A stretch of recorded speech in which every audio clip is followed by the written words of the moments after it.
नमस्कार दोस्तों, जय हिंद। स्वागत है आपका आपके अपने चैनल पाठशाला विद के में। आवाज़ थोड़ी सी डाउन रहेगी, ज़ुकाम वगैरह है, तो कृपया कोऑपरेट करिएगा, ठीक ना।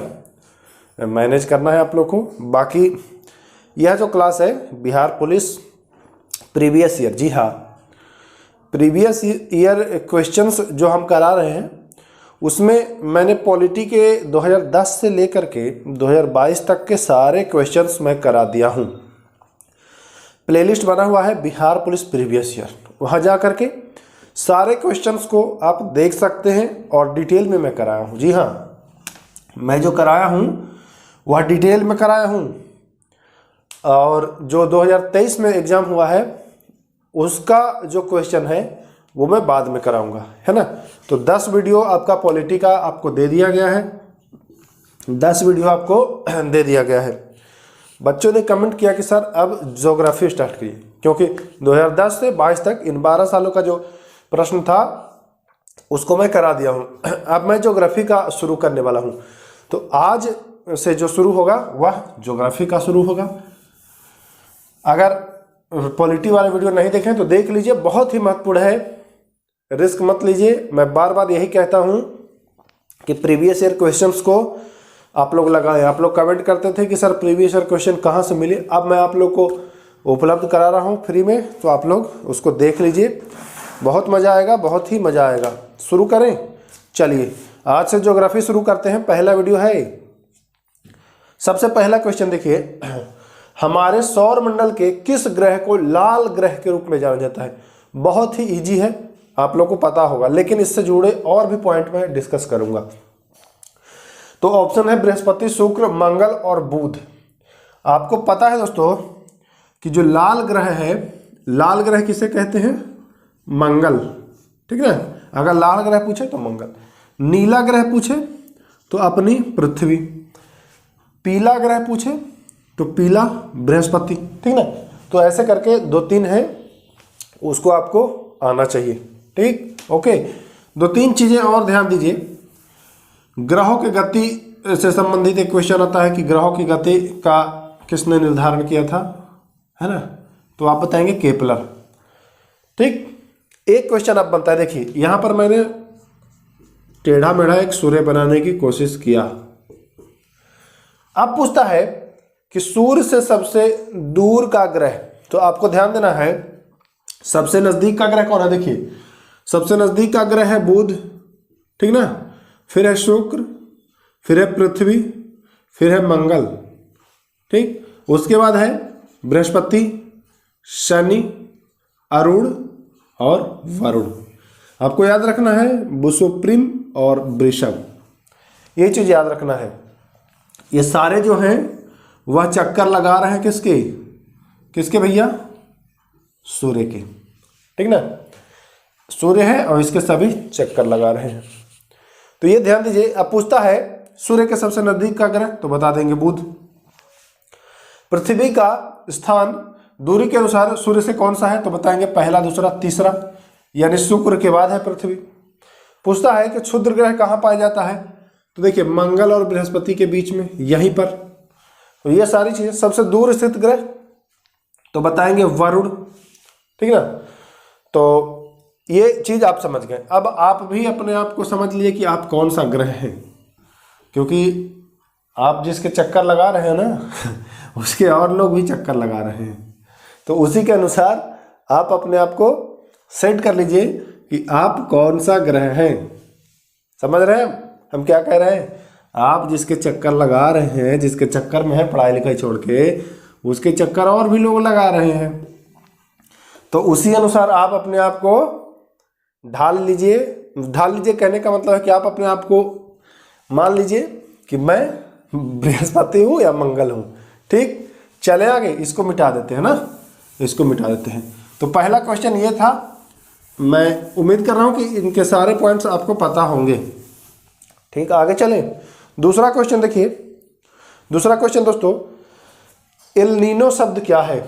एल नीनो बहुत इंपॉर्टेंट है, बहुत बार पूछा जाता है, ठीक ना। एल नीनो और एक होता है ला नीना, एक होता है एल नीनो, एक होता है ला नीना। बताएंगे एल नीनो शब्द है, ऑप्शन है चीनी, अंग्रेजी, स्पेनिश और फ्रेंच। तो एल नीनो जो है वह स्पेनिश शब्द है। कौन सा शब्द है? स्पेनिश। ध्यान रखिएगा, एल नीनो जो है वह स्पेनिश है। मानसून पूछता है कभी कभी कि मानसून किस भाषा का शब्द है, तो बताएंगे अरबी। एल नीनो से संबंधित आपको 2-3 जानकारी और रखनी चाहिए। पेरू के तट पर यह चलने वाली गर्म जलधारा है। कौन सा है भैया? गर्म। ला नीना इसका विपरीत होता है। ला नीना जो होता है वह ठंडी जलधारा है, लेकिन जब एल नीनो पूछे तो बताएंगे कि सर यह गर्म जलधारा है। ध्यान दीजिएगा, एल नीनो जो है यह गर्म जलधारा है। देखिए एक चीज और जान लीजिए, एल नीनो का अर्थ होता है छोटा बच्चा। एल नीनो का अर्थ होता है छोटा बच्चा। अगर कभी पूछे कि एल नीनो का अर्थ निम्न में से क्या होता है। चले अगला क्वेश्चन देखिए। हाँ, इंपॉर्टेंट है। किसे फॉरेस्ट मैन ऑफ इंडिया कहा जाता है? जी हाँ, forest man of India. Forest man of India किसे कहा जाता है? देखिए ऑप्शंस कितने सारे हैं, 4 हैं ऑप्शन, मार्कर चेंज कर ले। हाँ, ऑप्शन है सुंदरलाल बहुगुणा, राजेंद्र सिंह, जादव पायेंग और है मारेमुथु योगानाथन। बहुत सारे लोगों को लग रहा होगा सुंदरलाल बहुगुणा, है ना, लेकिन फॉरेस्ट मैन ऑफ इंडिया जो है वह जादव पायेंग को कहा जाता है। किसे कहा जाता है? जादव पायेंग को कहा जाता है forest man of India. Marker बदलना पड़ेगा, 1 मिनट जरा सा रुक जाए। हाँ, तो फॉरेस्ट मैन ऑफ इंडिया जो है वह जादव पायेंग को कहा जाता है। एक देखिए ऑप्शन है सुंदरलाल बहुगुणा, इनको चिपको आंदोलन से जोड़ा जाता है। Forest man of India Jadav Payeng को, और अगर वाटर मैन ऑफ इंडिया पूछे यानी कि जल पुरुष, वाटर मैन ऑफ इंडिया यानी कि जल पुरुष, ध्यान दीजिएगा, वाटर मैन ऑफ, तो जल पुरुष आपको पता होना चाहिए कि जल पुरुष जो है वह कौन है भैया? राजेंद्र सिंह। कौन है? राजेंद्र सिंह जल पुरुष। लौह पुरुष आपको पता है, सरदार पटेल को लौह पुरुष कहा जाता है। जल पुरुष राजेंद्र सिंह। चौथा ऑप्शन है मारेमुथु योगानाथन, ये भी पर्यावरण से जुड़े व्यक्ति हैं। यह एक कंडक्टर थे। जी हाँ, कंडक्टर थे। इन्होंने बहुत सारा वृक्ष लगाया था, इस वजह से ये चर्चा में रहे हैं। ध्यान दीजिएगा, इसका सही जवाब ऑप्शन नंबर सी। चले आगे, ध्यान दीजिए। उत्तरी तथा उत्तर पश्चिमी भारत में चलने वाली, उत्तरी तथा उत्तर पश्चिम, देखिए भारत अब देखते हैं तो उत्तर साइड ये हो गया और उत्तर पश्चिम साइड ये हो गया यहाँ पर, ठीक ना। ये पूरा पश्चिम हो जाएगा, ये पूरब हो जाएगा, ये दक्षिण हो जाएगा। तो उत्तर और उत्तर पश्चिम ये जो क्षेत्र है बीच वाला, पूछ रहा है कि भारत में चलने वाली गर्म तथा शुष्क हवाएं का यहाँ क्या नाम है।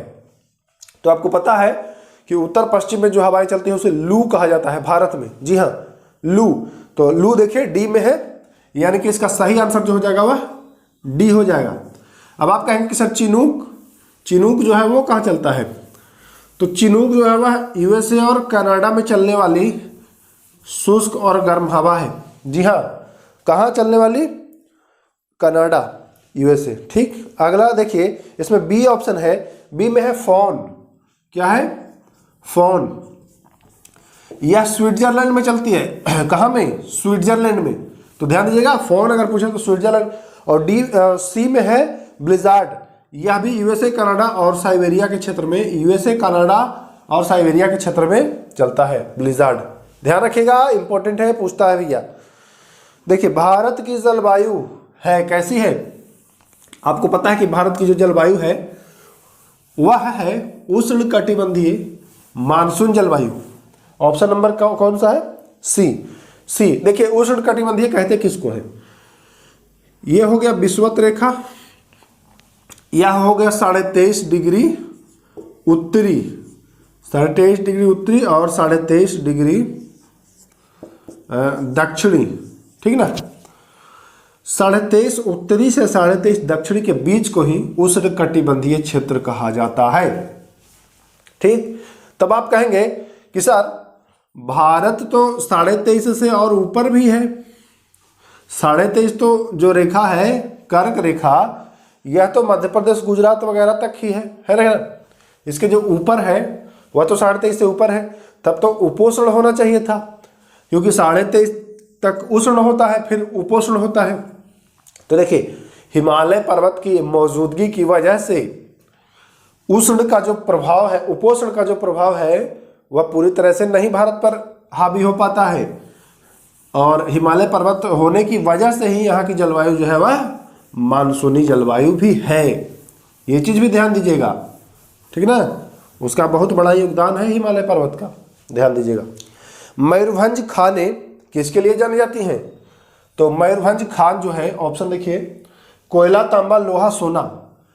तो आपको पता है कि लौह अयस्क, कौन सा?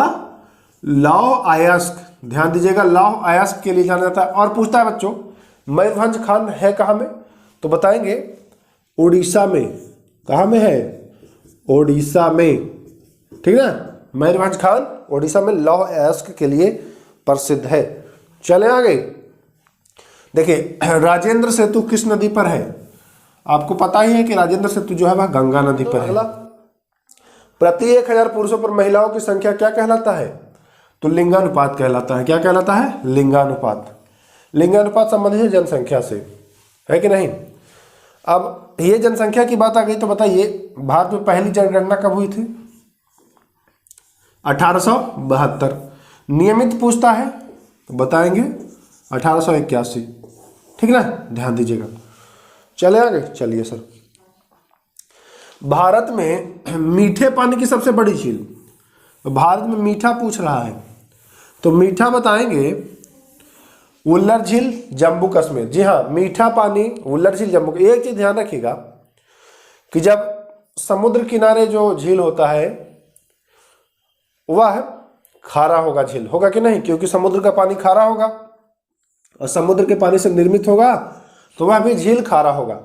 जम्मू कश्मीर में समुद्र नहीं है तो जम्मू कश्मीर का जो झील है वह मीठे पानी की है, वुल्लर झील। भारत में एशिया के अगर पूछे कि एशिया के मीठे पानी की सबसे बड़ी झील, तब भी बताएंगे वुल्लर झील। एशिया में भी यही है, वुल्लर झील। अगर पूछे कि विश्व की, जी हाँ, विश्व की मीठे पानी की सबसे बड़ी झील या ताजे पानी की, तो बताएंगे, क्या बताएंगे? सुपीरियर झील, लेक सुपीरियर, ठीक है ना। लेक सुपीरियर ये कहाँ में है? उत्तरी अमेरिका में। ये चीज भी ध्यान दीजिएगा। आगे चलें। हाँ देखिए, खारे पानी की भी बात आई है तो खारे पानी की जान लीजिए कि चिल्का झील है भारत में खारे पानी की सबसे बड़ी झील, चिल्का झील। यहाँ पर बहुत सारे लोगों को डाउट होगा कि सांभर झील भी है क्या, ठीक ना। तो नहीं, भारत की सबसे बड़ी खारे पानी की अगर बात की जाए तो चिल्का ही बताइए। विश्व की खारे पानी की सबसे बड़ी, तो आप बताएंगे कैस्पियन सागर। जी हाँ, का कैस्पियन सागर। ध्यान दीजिएगा, कंफ्यूजन होता है, यहां पर फंसेंगे आप। श्वेत क्रांति निम्नलिखित में से किसके उत्पादन से संबंधित है?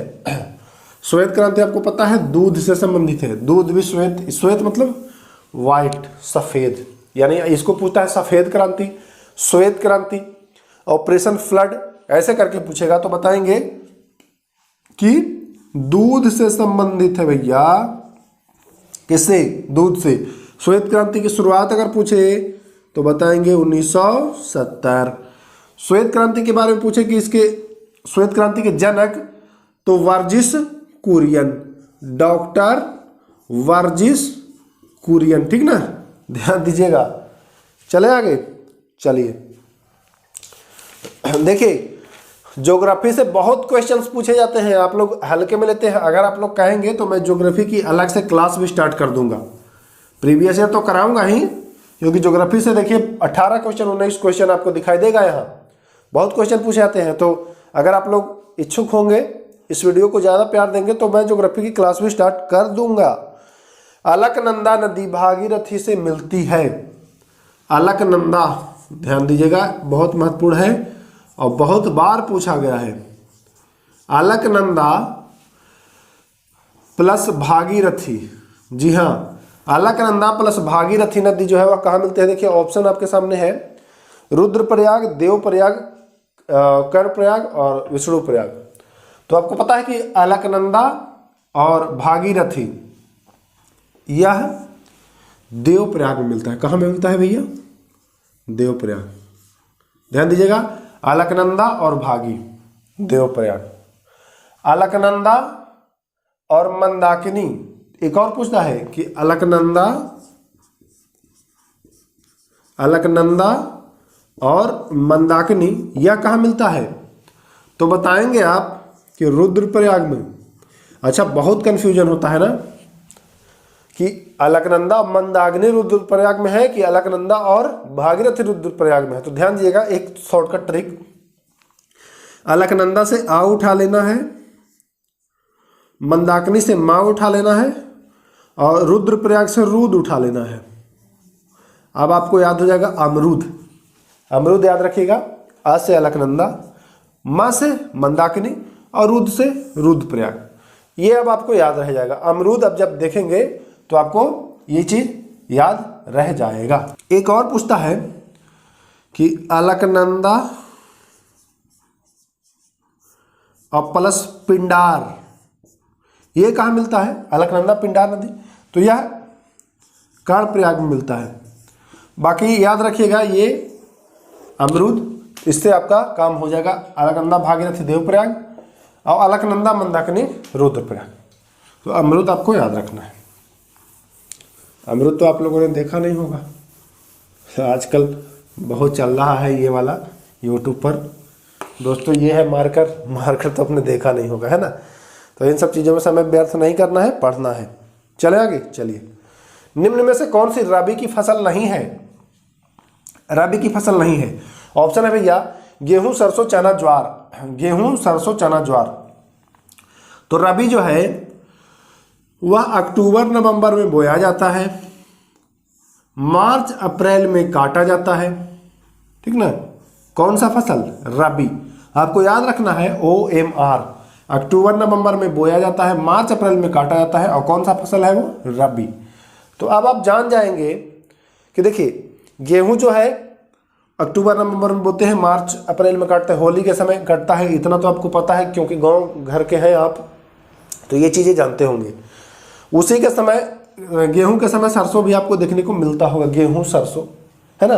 और चना भी मिलता होगा होली में। चना को आप लोग वो क्या करते हैं, भून भून के खाते हैं, तो ये भी आप जान रहे हैं। अब आपको पता चल गया कि ज्वार जो है वह रबी की फसल नहीं है, समझ गए। तो इसका जो राइट आंसर जो हो जाएगा भैया वो हो जाएगा डी। देखिए दोस्तों, अगर चाह रहे हैं कि ज्योग्राफी में एकदम बढ़िया पकड़ बना ले, मजबूत, ये मत सोचिएगा कि ये सफ़ेद बोर्ड पर पढ़ाते हैं, क्या पढ़ाते होंगे, ये गलतफहमी मत पालिएगा। सफ़ेद बोर्ड से मतलब नहीं है, कंटेंट आपको इतना देंगे कि आपका काम हो जाए आसानी से, कहीं भटकना ना पड़े।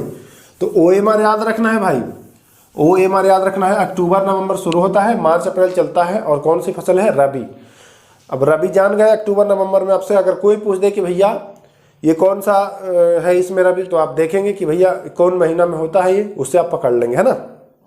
चलिए सर आगे, अगला बताइए। तो भारत में पहला भूमिगत रेलवे कहाँ चलाया गया? सभी लोग को पता है कि भूमिगत रेलवे जो है वह भारत में, अगर पूछता है तो बताएंगे कलकत्ता मेट्रो रेल। वर्ष भी कभी कभी पूछ देता है तो बता दीजिएगा 1984। कब बताइएगा? 1984। तारीख अगर पूछ दे तो बता दीजिएगा 24 अक्टूबर 1984, ठीक ना, 24 अक्टूबर 1984। चले, हाँ एक चीज़ और अगर पूछ दे कि भैया इसका आधार कब रखा गया था कलकत्ता मेट्रो रेल का, तो ये बताइएगा 1972, और शुरू हुआ था 84 में। कौन तारीख? 24 अक्टूबर। चलिए सर आगे, बढ़िया जनकर। हर क्वेश्चन में 2-3 क्वेश्चन आपको मैं दूंगा, 4 क्वेश्चन दूंगा। लगभग 100 क्वेश्चन में इन 25 मिनट से 30 मिनट का जो वीडियो होगा, इसमें 100 क्वेश्चन आपके क्लियर हो जाएंगे और कॉन्सेप्ट क्लियर होगा, फंसेंगे नहीं। इसलिए मैं कहता हूं कि सारे वीडियो को देखिए। अगर नहीं देखा है पॉलिटी वाला, उसमें और भी मजा आने वाला है। अगला चलिए, जमशेदजी टाटा 1907 में टिस्को की स्थापना कहाँ की थी? तो उस समय बिहार झारखंड एक था, साकची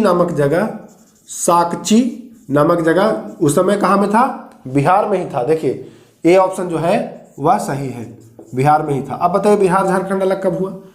तो सन 2000 में, ठीक ना, 2000 में अलग हुआ है, ध्यान दीजिएगा। चले आगे। हाँ ध्यान दीजिएगा भाई, बहुत इंपॉर्टेंट है ये। अगला चलिए तो सर, हिमालय पर्वत की उत्तरी पर्वतमाला का क्या नाम है? हिमालय पर्वत तो देखे नहीं होंगे, किताबों में देखा होगा आपने, है ना।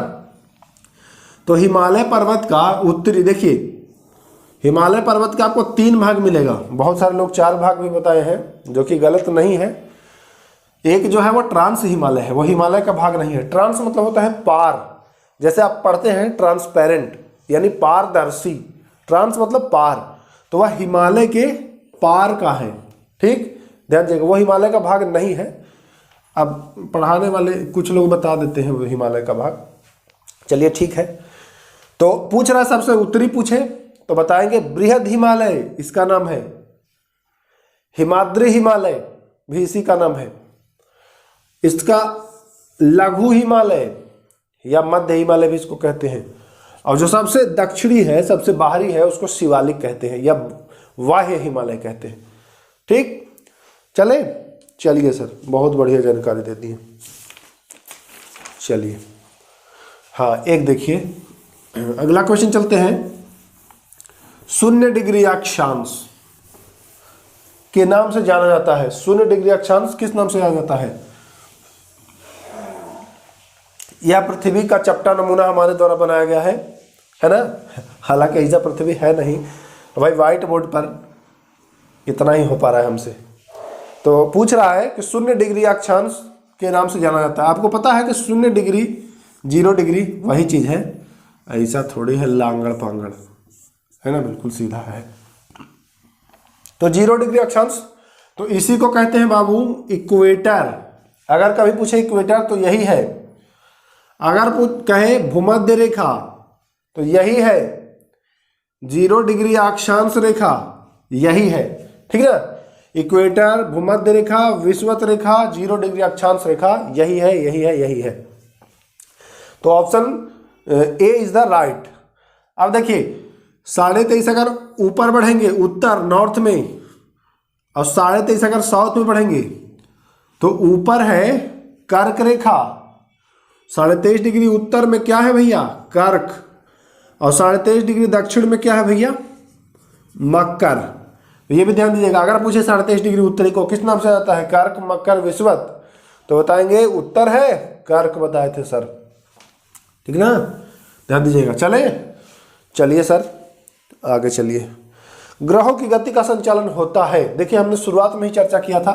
देखिए मैं बोलता हूं आप लोगों की, जो भी मैं बोलूं क्वेश्चन के अलावा उस पर भी ध्यान दीजिए, वो भी क्वेश्चन ही है।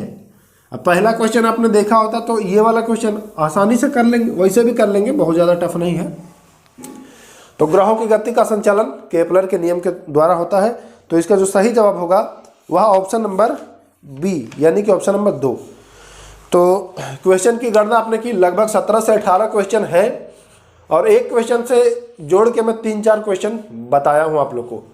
तो कम से कम 60 से 65 क्वेश्चन आपको इन्हीं 25 मिनट में क्लियर हो गया। और क्लियर का मतलब कि कॉन्सेप्ट भी क्लियर हुआ होगा आपका, है कि नहीं। तो अगर आप चाहते हैं कि ज्योग्राफी को, जी हाँ ज्योग्राफी को पूरी डिटेल में पढ़ाएं समझाते हुए, कि वो आपको बिहार पुलिस में, देखिए चूंकि आपको पता है बिहार पुलिस में कितने क्वेश्चन आ रहे हैं, देखे ना, ये 2022 का क्वेश्चन है, तो आपको पता चल गया कितने क्वेश्चन हैं। तो अगर चाहते हैं तो इस वीडियो को शेयर करिए और कमेंट करिए कि पढ़ना है ज्योग्राफी या फिर अपना देखना है, ठीक। तो ज़्यादा वक्त न लेंगे, फिर मिलेंगे नेक्स्ट वीडियो में। नमस्कार, जय हिंद।